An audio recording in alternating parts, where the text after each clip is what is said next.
ইতিহাস সাক্ষী আছে, যখনই আমাদের দেশ ভারতবর্ষকে কেউ বা কারা পিছন থেকে আটকে রাখার চেষ্টা করেছে, ঠিক তখনই আমাদের দেশ আরো জোরে সকলকে চমকে দিয়ে সামনের দিকে এগিয়ে গেছে। আজকে দুপুরে যে খবর আমাদের সামনে এসছে সেখানে বলা হলো ভারত এবার ইউরোপকে সরাসরি ধাক্কা দিয়ে চায়নার সঙ্গে একাধিক গুরুত্বপূর্ণ ডিল নতুন করে রিভাইভ করতে শুরু করলো। আপনারা জানেন ডোনাল্ড ট্রাম্পের ট্যারিফ এই খেলায় ইউরোপীয় ইউনিয়নও কিন্তু না চাইতেই ডোনাল্ড ট্রাম্পকে সমর্থন করতে বাধ্য হয়েছিল। রাশিয়া থেকে কেন ক্রুড অয়েল ভারত কিনছে, এই রকম এক ভিত্তিহীন অভিযোগ তুলে ইউরোপীয় ইউনিয়ন অর্থাৎ ইউরোপের 27টি দেশ ভারতবর্ষের নায়ারা এনার্জি, তার যে তৈল শোধনাগার গুজরাটের ভাদিনারে অবস্থিত, তার উপরে নিষেধাজ্ঞা চাপিয়ে দেয়। এই পুরো বিষয়টি কবে হয়েছিল? 18ই জুলাই। এই 18ই জুলাই তারা ঘোষণা করে আগামী 6 মাসের মধ্যে ভারতের উপর তারা এই ধরনের স্যাংশনকে কার্যকর করবে, কারণ ভারত নাকি রাশিয়ার থেকে ক্রুড অয়েল কিনছে। নায়ারা এনার্জির বিপক্ষে আরো একটি অভিযোগ ইউরোপীয় ইউনিয়নের ছিল। এই যে পার্টিকুলার নায়ারা এনার্জি যে কোম্পানিকে নিয়ে এত কথাবার্তা হচ্ছে, তার 50%-এর ওনারশিপ রাশিয়ার একটি নির্দিষ্ট গ্রুপের কাছে আছে। অর্থাৎ ডোনাল্ড ট্রাম্প এবং ইউরোপীয় ইউনিয়ন মনে করছিলেন রাশিয়ার সঙ্গে শুধুমাত্র ব্যবসায়ী সম্পর্ক তৈরি করেছে ভারত, তা নয়, রাশিয়া এবং ভারত একত্রে গোটা পৃথিবীর ডিজেল সাপ্লাইকে কন্ট্রোল করতে চাইছে। আর এই জন্যই গুজরাটের ভাদিনারে অবস্থিত নায়ারা এনার্জি তৈল শোধনাগারের উপর নিষেধাজ্ঞা চাপিয়ে দিয়েছিল ভারত, মানে ইউরোপীয় ইউনিয়ন। এবার ভারত কি করেছিল? ভারত সেদিন 3টে কথা বলেছিল। প্রথমত, ভারত কোনোভাবেই আন্তর্জাতিক কোনো আইন বা চুক্তিকে ভায়োলেট করছে না। ভারত সেদিন বলেছিল যে ক্রুড অয়েল ভারতের নায়ারা এনার্জিতে আসে এবং সেখান থেকে রিফাইন হয়ে শোধন হয়ে ডিজেল তৈরি হয়। সেই ডিজেলের ম্যাক্সিমাম বিক্রয়যোগ্য মার্কেট হলো ইউরোপীয় ইউনিয়ন। ভারত সরাসরি প্রশ্ন তুলেছিল, এতদিন অবধি যে ডিজেল আপনারা নিয়েছেন তাহলে ভারত থেকে, তাহলে সেই ডিজেল কেন নিলেন? আপনারা তো জানতেন সেই ডিজেল পরিশোধন করা হয়েছে রাশিয়ার ক্রুড অয়েল থেকে। অর্থাৎ ভারত পরিষ্কার বলেছে, আমরা কোনো ইন্টারন্যাশনাল লকে ব্রেক করিনি, আমরা এতদিন অবধি আপনাদেরও ডিজেল দিয়েছি তা কিন্তু রাশিয়া থেকে আগত ক্রুড অয়েল থেকে পাওয়া। অর্থাৎ আপনারা জেনে হোক বা না জেনে হোক স্পষ্ট দ্বিচারিতা করছেন, রাশিয়াকে থামাতে পারছেন না, আমাদের উপর প্রেশার ক্রিয়েট করছেন। সে সময়টি ন্যাটো সেক্রেটারি কি বলেছিলেন? মার্ক রুইট, তিনি বলেছিলেন ভারতের উচিত রাশিয়ার উপরে প্রেশার ক্রিয়েট করা, যেন অবিলম্বে রাশিয়া ইউক্রেনের সঙ্গে যুদ্ধ বন্ধ করে। ভারতের কি খেয়ে দিয়ে কোনো কাজ নেই? ভারত কেন রাশিয়াকে বলবে যে তুমি ওর সঙ্গে যুদ্ধ বন্ধ করো? ভারতের কিসের দায়? ভারত পরিষ্কার বলে দিয়েছিল আমরা যুদ্ধ নয় শান্তি চাই, গোটা পৃথিবীর স্বার্থে এই মুহূর্তে শান্তি রক্ষা প্রয়োজন। রাষ্ট্রসংঘেও ভারত একই কথা বলেছে। কিন্তু ভারত কিসের জন্য রাশিয়ার মতো একটা দেশকে ডিকটেট করবে? ডোনাল্ড ট্রাম্পের মতো স্বেচ্ছাচারিতা ভারত তো দেখাতে পারে না। অন্য দেশের ইন্টারনাল পলিটিক্সে ভারত কখনো ঢোকেনি। এক্সটার্নাল অ্যাফেয়ার্সের ডিপ্লোম্যাসি এবং পলিসি ভারত কেন কন্ট্রোল করবে, সেই প্রশ্ন কিন্তু ভারতের পক্ষ থেকে সরাসরি তোলা হয়েছিল। পরবর্তীকালে নায়ারা এনার্জির উপর যখন স্যাংশন লাগানো হয়, তখন কিন্তু নায়ারা এনার্জিও বিভিন্ন ক্ষতির সম্মুখীন হয়।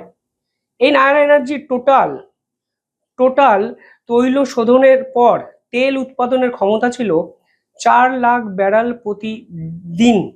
এ হলো টোটাল ক্যাপাসিটি। এতদিন অবধি নায়ারা এনার্জি 3,66,000 ব্যারেল প্রতিদিন বাইরের বিভিন্ন দেশে কিন্তু পাঠাতো। মূলত ইউরোপীয় ইউনিয়নকে কেন্দ্র করেই সেই মার্কেটটি কিন্তু ছিল।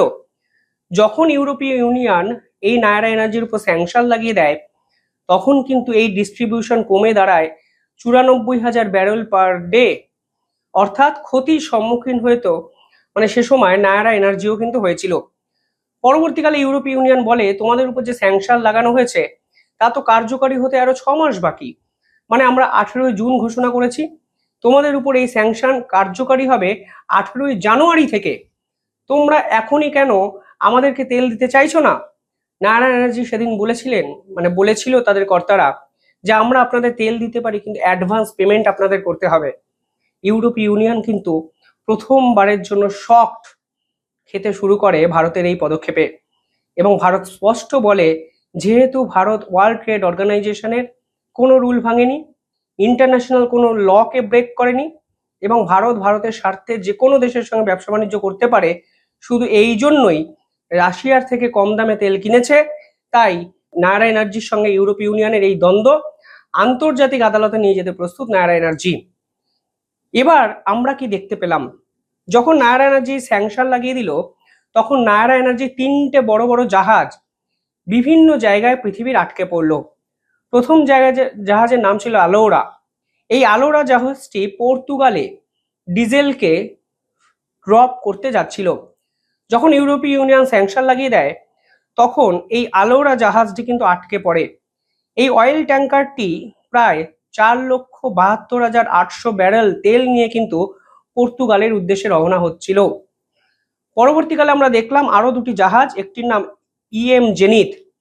সেই ইএম জেনিথ কিন্তু 40,000 টন ডিজেল নিয়ে মালয়েশিয়ার দিকে যাচ্ছিল, কিন্তু ইউরোপীয় ইউনিয়নের এই স্যাংশনের পর স্ট্রেট অফ মালাক্কাতে জাহাজটি আটকে যায়। এবং 3 নম্বর প্যাসিফিক মার্টিন। এই প্যাসিফিক মার্টিন বলে যে জাহাজটি নায়রা এনার্জি মার্কেটে ছেড়েছিল, তা 60,000 টন ডিজেল নিয়ে কিন্তু গালফ ওমানে আটকে যায়। অর্থাৎ ইউরোপীয় ইউনিয়নের এই স্যাংশনের পর নায়রা এনার্জির এই যে ব্যবসা বাণিজ্য, এই ব্যবসা বাণিজ্য ডায়নামিক্সটাও কিন্তু টোটালি চেঞ্জ হতে শুরু করে।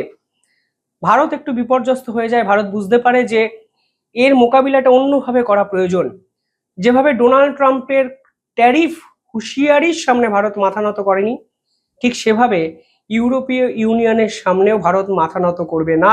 কারণ ভারত আইন ভাঙেনি, ভারত কোনো ভুল করেনি, ইমোশনাল অ্যাসপেক্টও ভুল করেনি, লিগাল টার্মস অ্যান্ড কন্ডিশনও ভায়োলেট করেনি। তাই ভারতবর্ষ নতুন বায়ার এবং অল্টারনেটিভ বিভিন্ন দেশ খুঁজতে শুরু করে। কালকে যে খবর সামনে এসেছে সেখানে বলা হচ্ছে নায়রা এনার্জি বা ডিসাইড করেছে তারা উল্টে ইউরোপ তেল চাইলেও আর তারা সাপ্লাই করবে না, অর্থাৎ ডিজেল পাঠানো তারা বন্ধ করছে।